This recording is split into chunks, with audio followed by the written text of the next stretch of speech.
नमस्कार। प्रस्तुत है आज का चिंतन। हिंदू समाज में एक बड़ा सिरदर्द सामाजिक कुरीतियों के कारण उत्पन्न हो गया है। कितनी ही प्रथाएं ऐसी चल पड़ी हैं जो बहुत धन खर्च करने की मांग प्रस्तुत करती हैं। मध्यम श्रेणी का व्यक्ति ईमानदारी से उतना ही मुश्किल से कमा सकता है जिसमें उसके परिवार का गुजारा किसी प्रकार चल सकता है। इस महंगाई के ज़माने में लंबी चौड़ी बचत कर सकना सर्वसाधारण के लिए संभव नहीं।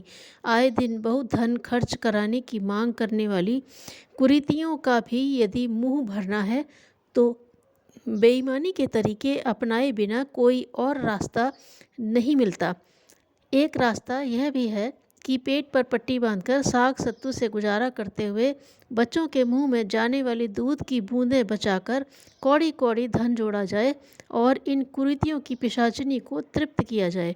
तीसरा तरीका है कि घर के बर्तन किवाड़ बेचकर मित्र रिश्तेदारों से कर्ज लेकर तत्काल का काम तो चला लिया जाए, पर पीछे भारी अभाव और तिरस्कार का जीवन बिताया जाए।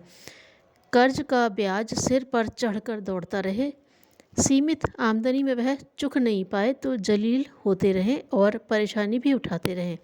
ये परिस्थितियां मनुष्य को इस बात के लिए विवश करती हैं कि यदि किसी भी प्रकार कहीं से भी धन कमाए और जो कुरीतियां गले में फांसी के फंदे की तरह जकड़ी हुई हैं उनकी आवश्यकता पूरी करे।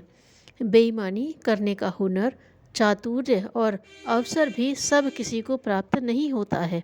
इतना सब कुछ होते हुए भी हमारी मानसिक दुर्बलता यह सोचने नहीं देती कि क्या ये सामाजिक कुरीतियां आवश्यक ही हैं। क्या इन्हें सुधारा और बदला नहीं जा सकता? क्या वर्तमान 21वीं सदी में ये अनावश्यक नहीं है?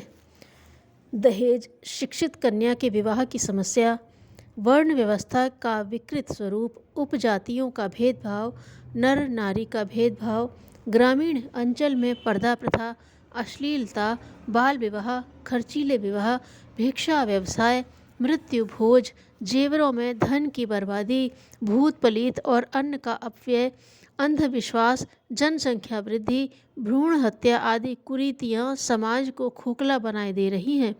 समाज में अवांछनीयता कम और उत्कृष्टता अधिक है, तभी तो यह संसार अब तक जीवित है। यदि पाप अधिक और पुण्य बल स्वल्प रहा होता तो अब तक यह दुनिया शमशान बन गई होती। तब यहाँ सत्य, शिव और सुंदर इन तीनों में से एक का भी अस्तित्व जीवित न रहा होता। आग दुनिया में बहुत है पर पानी से अधिक नहीं। इतने पर भी हम देखते हैं कि अनाचार घटता नहीं बढ़ता ही जाता है। सरकारी प्रयत्न रोकथाम के लिए काफ़ी बढ़ाए गए हैं पर उनकी पकड़ में दुष्टता की पूंछ भर आती है। आश्चर्य इस बात का है कि सज्जनता का स्पष्ट बहुमत होते हुए भी दुष्टता क्यों पनपती और फलती फूलती चली जाती है।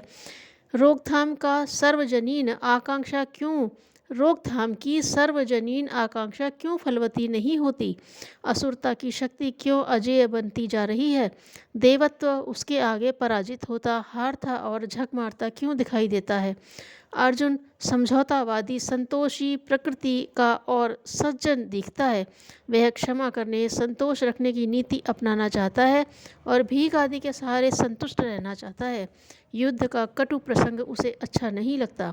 आज हम सबकी मनः स्थिति ऐसी ही हो गई है कि झगड़े झंझट में न पड़ने, अनाचार से निगाह चुरा लेने की बात में ही भलाई देखते हैं। यह भलाई दिखाने वाली सज्जनता का आवरण ओढ़े हुए क्षमाशील वस्तुतः परले सिरे की कायरता होती है। इससे अपने को झंझट में न पड़ने से बचाने के अतिरिक्त किसी से दुश्मनी मोल न लेने और बदनामी से बचने जैसे ऐसे तत्व भी मिले रहते हैं जिन्हें प्रकारांतर से अनीति समर्थक और परिपोषक ही कहा जा सकता है। धन्यवाद।